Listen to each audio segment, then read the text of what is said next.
જય માતાજી મિત્રો, સ્વાગત છે તમારું આપણી ચેનલ જાણ્યા જેવી વાતોમાં.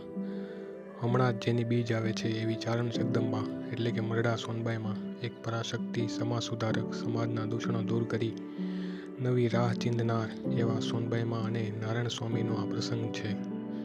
સુપ્રસિદ્ધ ભજનિક અને સંતવાણીના આરાધક એવા પૂજ્ય નારાયણ સ્વામી જન્મજાત તો એક ચારણ જ હતા. તેમનું મૂળ નામ શક્તિદાન મહિદાન લાંગાવદરા.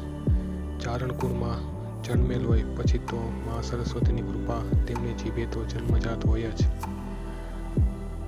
આ ત્યારની વાત છે જ્યારે નારાયણ સ્વામીની ઉંમર માત્ર 10 વર્ષની હતી. ત્યારે રાજકોટમાં એક સંમેલનનું આયોજન થયેલ. આ સંમેલનમાં એક સમયમાં રહેલા ઊંચા પોલીસ અધિકારી, સમાજના અગ્રણીઓ, મોટા માથા જેને કહેવાય એવા નામચીન લોકોની હાજરી હતી. આ સંમેલનમાં મરડા સોનબાઈમાંની પણ હાજરી હતી. નારાયણ સ્વામીને વાત મળતા તેઓ પણ આ સંમેલનમાં આવી પહોંચ્યા. ત્યારે તેઓ માત્ર 10 વર્ષના જ હતા. સંમેલન અનુક્રમે ચાલતું હોય છે. વક્તા પોતાના પ્રવચન આપતા હોય છે. ત્યારબાદ બધા માતાજીને પગે લાગે છે. નારાયણ સ્વામી બાપુ પણ માતાજીને દૂરથી પગે લાગે છે. સોનબાઈમાંની નજર આ બાળક ઉપર પડે છે.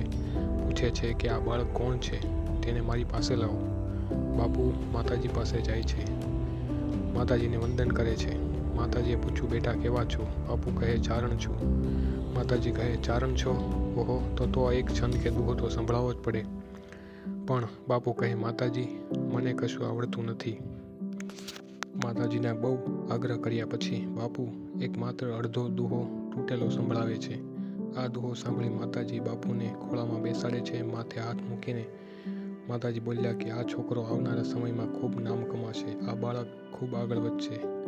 બીજો પ્રસંગ એવો છે કે સોની પરિવાર દ્વારા અમદાવાદમાં સપ્તાહ બેસાડી હતી.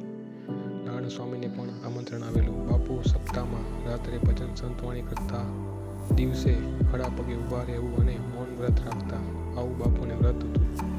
આ સપ્તાહમાં સોનબાઈમાંની પધરામણી થઈ. માતાજીને વાત મળી કે બાપુએ આવું વ્રત લીધું છે.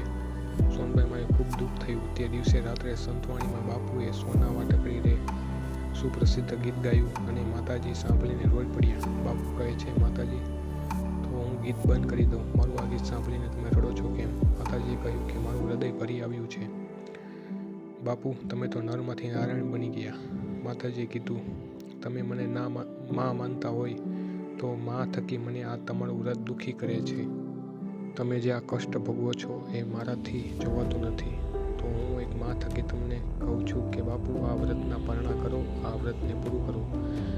માતાજીના કહ્યા પ્રમાણે બાપુએ તે દિવસથી વ્રતના પારણા કર્યા અને વ્રત પૂરું કર્યું. જેને બાળપણમાં જ જગદંબાના આશીર્વાદ મળી ગયા હોય તેવા ભજન પુરુષ નારાયણ સ્વામીને આજે સૌ કોઈ યાદ કરે છે. કહે છે ને કે ભજનની દુનિયામાં નારાયણ તો એક જ થયું. એવા પૂજ્ય નારાયણ સ્વામીની આ વાત હતી. મિત્રો, વિડીયો ગમે તો લાઇક, શેર અને સબસ્ક્રાઈબ કરજો.